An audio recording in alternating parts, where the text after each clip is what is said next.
Hello everyone शांति पाठशाला को मु आपण मानंकु स्वागत जनाउछि। आजिकार एक नूतन वीडियो रे आमे आलोचना करिबा छात्र जीवन रे श्रृंखला विषय वस्तु को नहीं एक सुंदर रचना। चलंतु वीडियोटी को आरंभ करिबा।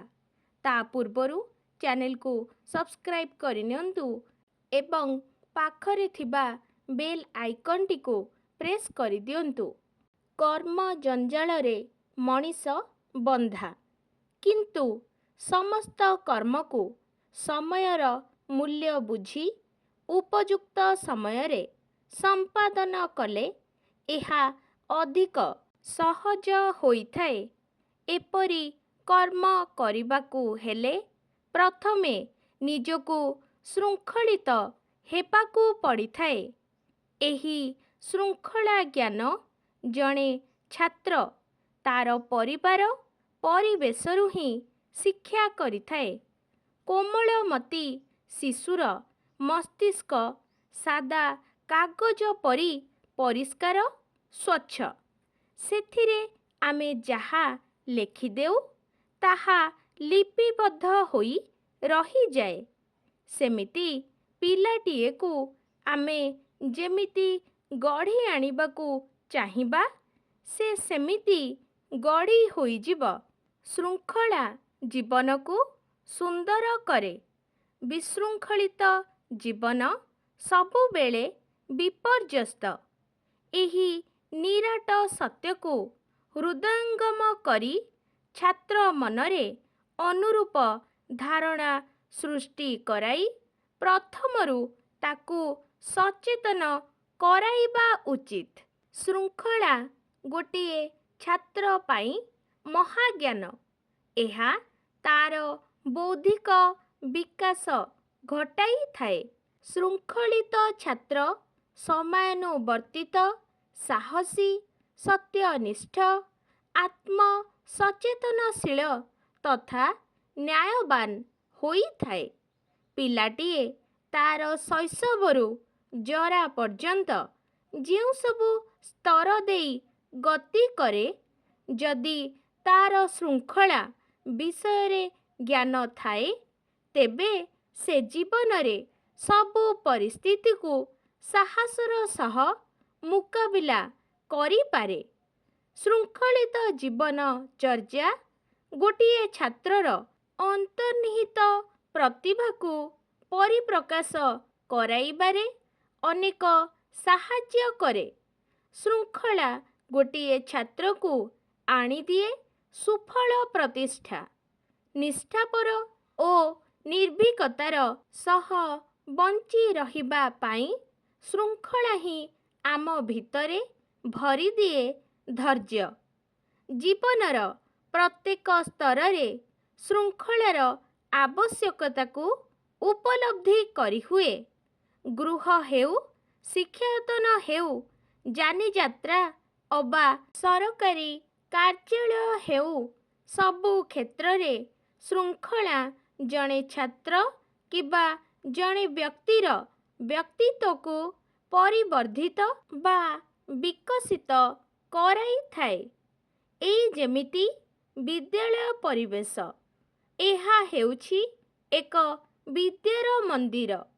ଛାତ୍ରମାନେ ଏଠାରେ ଗୁରୁଙ୍କୁ ଦେବତା ରୂପରେ ପୂଜା କରନ୍ତି। କୌଣସି ଦେବାଳୟକୁ ଗଲେ ଆମେ ଯେପରି ସ୍ନାନ ଶୌଚ ନୀତି ନିୟମ ଓ ନିଷ୍ଠାରେ ରହି ମନ୍ଦିରକୁ ପ୍ରବେଶ କରି ଦେବାର୍ଚ୍ଚନା କରୁ ଠିକ୍ ସେମିତି ଏଠାରେ କରିବା ବିଧେୟ। ସେଥିପାଇଁ ଛାତ୍ର ମଧ୍ୟରେ ଶୃଙ୍ଖଳା ଜ୍ଞାନ ରହିବା ସର୍ବାଦୌ କର୍ତ୍ତବ୍ୟ।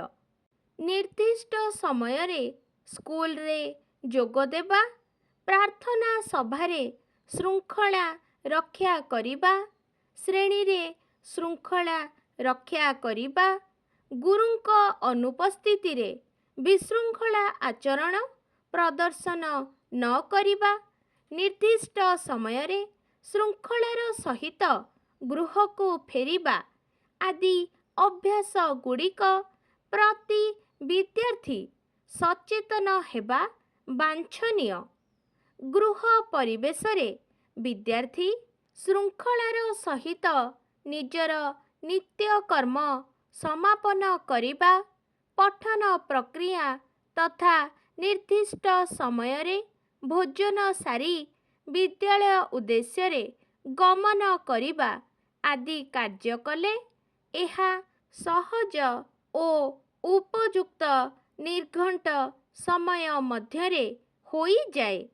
ସେହିପରି ଯାନି ଯାତ୍ରା, ସଭା ସମିତି ଆଦି ବାହାର ପରିବେଶ ଗୁଡ଼ିକରେ ତାର ଦୃଷ୍ଟିକୋଣ ଶୃଙ୍ଖଳିତ ହେବା ଉଚିତ।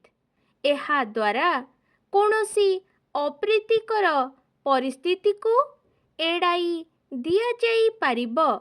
ଜଣେ ଶୃଙ୍ଖଳିତ ଛାତ୍ର ବୟସାନୁକ୍ରମେ ଗୁରୁଜନ, ଲଘୁଜନ ଓ ଛୋଟ ପିଲାମାନଙ୍କଠାରେ ସୁଆଚରଣ ପ୍ରଦର୍ଶନ କରିବା ଦରକାର। ଶୃଙ୍ଖଳା ଜ୍ଞାନ ମାନବ ସମାଜ ପାଇଁ ସର୍ବଦା ଗ୍ରହଣୀୟ। ଶୃଙ୍ଖଳିତ ଭାବରେ ପ୍ରତ୍ୟେକ କାର୍ଯ୍ୟକୁ ସମ୍ପାଦନ କଲେ କୌଣସି ଅସୁବିଧାର ସମ୍ମୁଖୀନ ହେବାକୁ ପଡ଼ିବ ନାହିଁ। ତେଣୁ ଏହାକୁ ଜୀବନର ପ୍ରଥମାବସ୍ଥାରୁ ହିଁ ଶିକ୍ଷା କରିବାକୁ ପଡ଼ିଥାଏ। ଜଣେ ଶୃଙ୍ଖଳିତ ଛାତ୍ର କେବଳ ନିଜ ପାଇଁ ଭଲ ନୁହେଁ, ସେ ପରିବାର, ବିଦ୍ୟାଳୟ, ସମାଜ ଓ ଦେଶ ପାଇଁ ଭଲ। କାରଣ ଜଣେ ନିଜେ ଶୃଙ୍ଖଳିତ ହେଲେ ସେ ଅନ୍ୟକୁ ସେହି ପଥରେ ପରିଚାଳିତ କରାଏ। ତେଣୁ ବିଦ୍ୟାର୍ଥୀ ଭାବେ ଆମେ ସମସ୍ତେ ଶୃଙ୍ଖଳାର ମହତ୍ତ୍ୱ ଓ ଗୁରୁତ୍ୱକୁ ଉପଲବ୍ଧି କରି ସେହି ପଥରେ ଚାଲିବା ଉଚିତ। ଆଜିକାର ଭିଡ଼ିଓଟି ଆପଣଙ୍କୁ କିପରି ଲାଗିଛି କମେଣ୍ଟ ମାଧ୍ୟମରେ ନିଶ୍ଚୟ ଜଣାଇବେ ଏବଂ ଲାଇକ୍, ସେୟାର, ସବସ୍କ୍ରାଇବ୍ କରିବାକୁ ଜମାରୁ ଭୁଲିବେନି। ଧନ୍ୟବାଦ।